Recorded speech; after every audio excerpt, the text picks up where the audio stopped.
You can be tracking your macros, hitting the gym, putting all the right foods in your body, but if your sleep hygiene is not good, you are gonna be fighting your body every step of the way. Before we dive on into why sleep is so essential, I want you to go to the comment section. Let me know on average how many hours of sleep you get per night. I think you'll be surprised with the research how easily we can impair our body's ability to do basic functions when our sleep's impaired. Sleep for me is one of the first things I try to dial in when it comes to my health, regardless of what phase I'm at, whether it's maintenance, weight loss, or just trying to gain strength. Sleep is critical. So in today's video, I want to talk you through and share with you my entire nighttime routine that I have really honed in on and buttoned up at the beginning of this Driven series to really make sure that I'm not fighting my body. In addition, I'm going to take you through some of the top reasons, scientifically proven, why we need to make sure we have the best sleep we possibly can and be doing all the right things we can for our body. Number one, your sleep and your appetite are directly correlated. Have you ever noticed when you get bad nights of sleep where you don't sleep enough, even just one day, do you ever just wake up so ravenously hungry? And it's not made up. You will physically feel more hungry. I certainly know I have, and it just compiles the more nights of bad sleep you get. And there is a hormonal reason behind that. Number one, ghrelin, which is your hunger hormone, that goes up, baby. That shoots through the roof. So you are just naturally gonna feel more hungry with those increased ghrelin levels.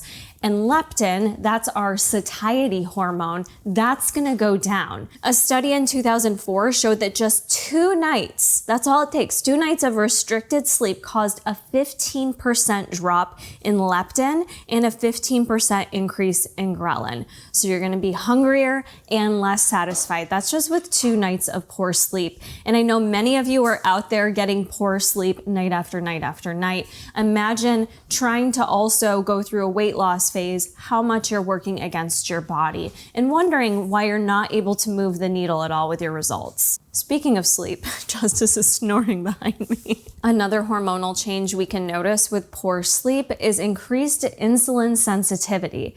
So with less sleep, that could equate to more fat storage if we're more insulin sensitive. A research study in 2010 found that sleep restriction impaired the body's ability to process carbs, mimicking early diabetes. The next hormone that's impacted are our cortisol levels, which our cortisol is that stress hormone, which increases in cortisol and stress are known to be associated with that fat storage around our midsection. Now, even if you're feeling fine with, say, 1 or 2 nights of poor sleep, your body is gonna be under increased stress, whether you feel it or not. It's an internal thing happening with your cortisol levels and you don't always feel it. And some people honestly are just used to not feeling 100%, let's admit it. Some people are just used to functioning at a level of lower sleep or never feeling good to the point that you don't really even know what feeling good feels like anymore or feeling well rested. So that could be occurring in your body even when you don't realize it. Guys, leave it. Leave it. Go lay down. Justice, go lay down. Hey, go lay down. In general, the less that you're sleeping, the higher your cortisol levels are gonna be, and you're gonna be more prone to that fat storage, in particular around your midsection. It's gonna make it very difficult for you. If you are someone telling me you wanna spot treat and lose that abdominal fat, if you are not getting your sleep in order first, you are gonna have a very hard time losing that visceral fat surrounding your midsection. Not to mention, when our cortisol levels are high in general, we are less apt to be able to recover well and perform when it comes to going to the gym and doing anything fitness related. A quote I have here is, you don't grow while you train, you grow while you sleep. So if you are someone who's actively wanting to gain strength or build up your glutes and have that juicy booty, if you're not sleeping well, it does not matter what you're doing in the gym or what you're putting into your mouth. You're not gonna be able to build the appropriate amount of muscle if the rest of your body is taxed and hormonally you are stressed. We see a huge correlation when it comes to proper sleep with fat metabolism, strength adaptation, as well as just muscle repair, which when I talk to any of you, when it comes to my own clients in coaching, those are all the things that are so key and important regardless of what phase you're in. So hopefully some of these things start to make sense with why, if you're having poor sleep, but you're like, I'm doing all the right things, why you're probably not seeing a ton of progress, or your progress is just really, really slow compared to the average person. I want to take you through just to give you some insight into my nighttime routine that really helps me. And again, it doesn't mean that every single night is going to be perfect. You can't always control your sleep at night, but there are a lot of things that you can control. So instead of every day just saying, yeah, I don't sleep well, here are some of the things that I do that you could potentially implement to see if it'll help you out. The first thing that's been probably the hardest for me, but has been the most key for me in terms of sleeping better at nighttime, is really fine-tuning that last meal time, that final meal of the night, whether it's a full meal or a snack, making sure that I am timing that within 2 to 3 hours of when I actually plan on going to sleep. This is something I've struggled with for a long time, especially in my work from home journey, where I feel like it's very easy for me to just be busy all day. Even though I have access to my kitchen, it's really easy for me to just kind of work and forget to eat. And then it catches up at the end of the night. So for me, I've been focusing on getting my meals completed by 7:30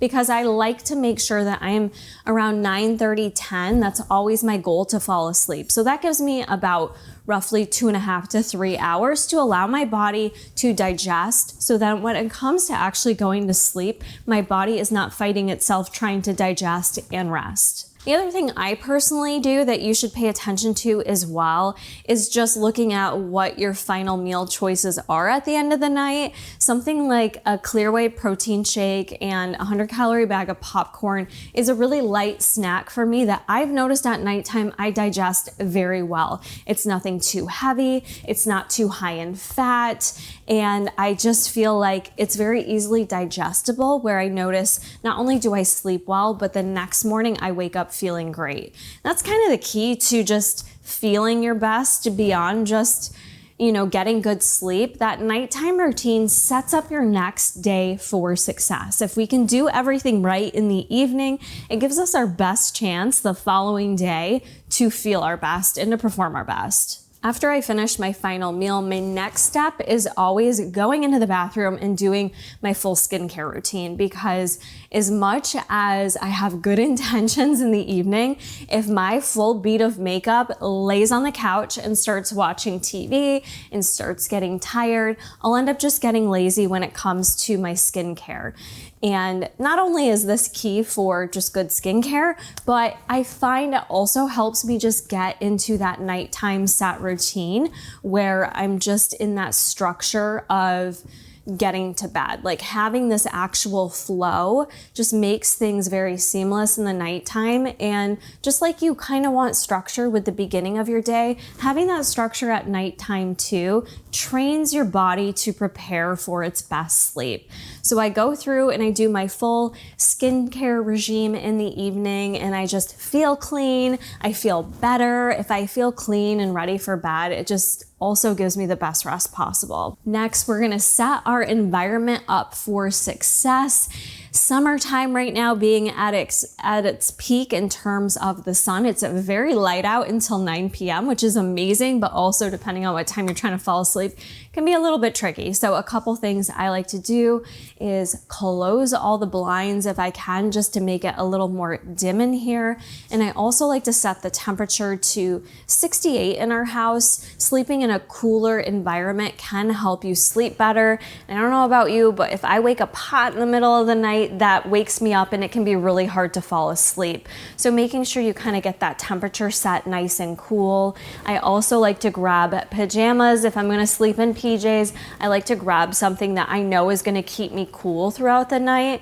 I have a bad habit of wanting to go to sleep in sweatpants, and then I wake up sweating, soaked, having to peel off the layers, and it just totally disturbs my sleep. Number one thing that I think many of you are probably doing, and I'm guilty of it too, is staying on your phone way too late at night. Not only the blue light from the phone, but just more so being on your phone, actively scrolling, looking at other people's stuff, maybe you're online shopping, whatever it may be, that does not help your mind wind down. So the key is really disconnecting at nighttime from that stuff in order to be able to sleep well. So I try to make it a habit. As hard as it is, this one's still tough for me depending on the day, because being in social media, I do a lot of stuff online, but sometimes I just post and ghost, or the text messages.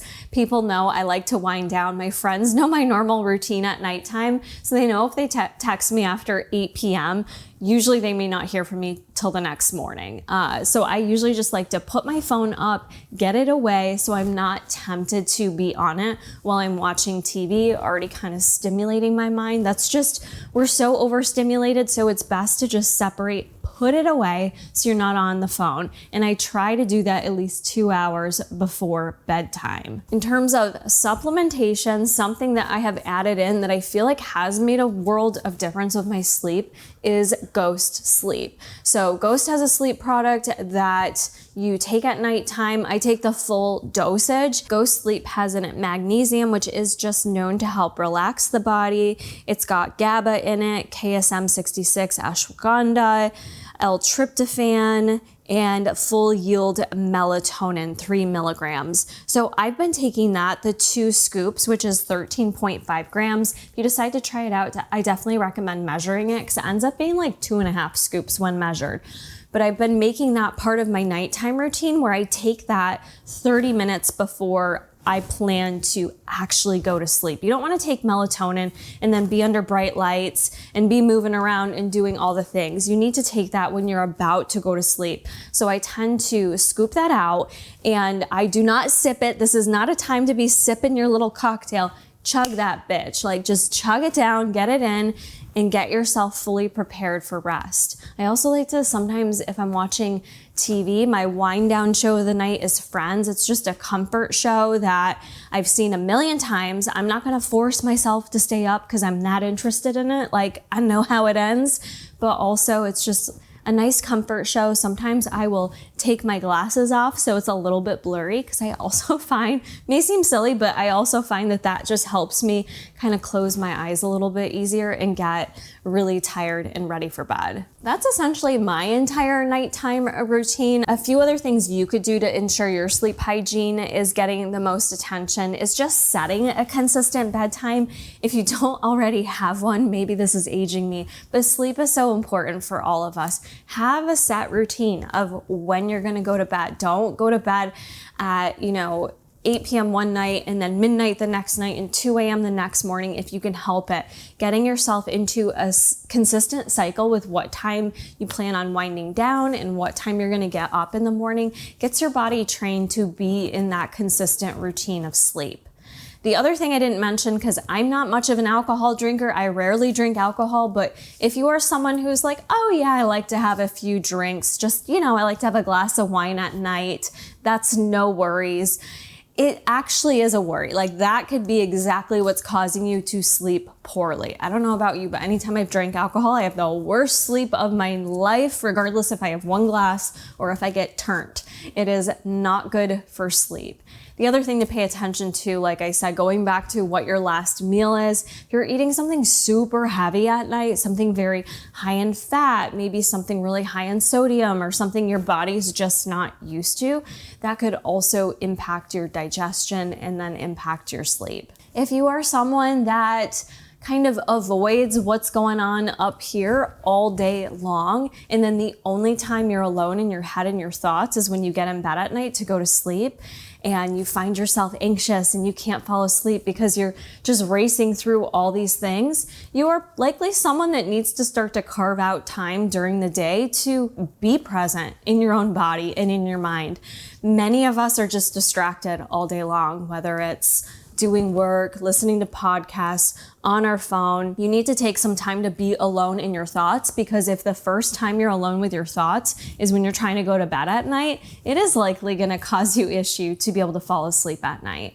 Something you can implement there is carving in some time at at night to journal a bit, get some of what's going on up here out on pen and paper, journal a bit, or even just doing 10 to 15 minutes of relaxation. This is something that helps me too if I know I'm gonna have trouble sleeping because maybe I just have a lot going on personally that I'm thinking about.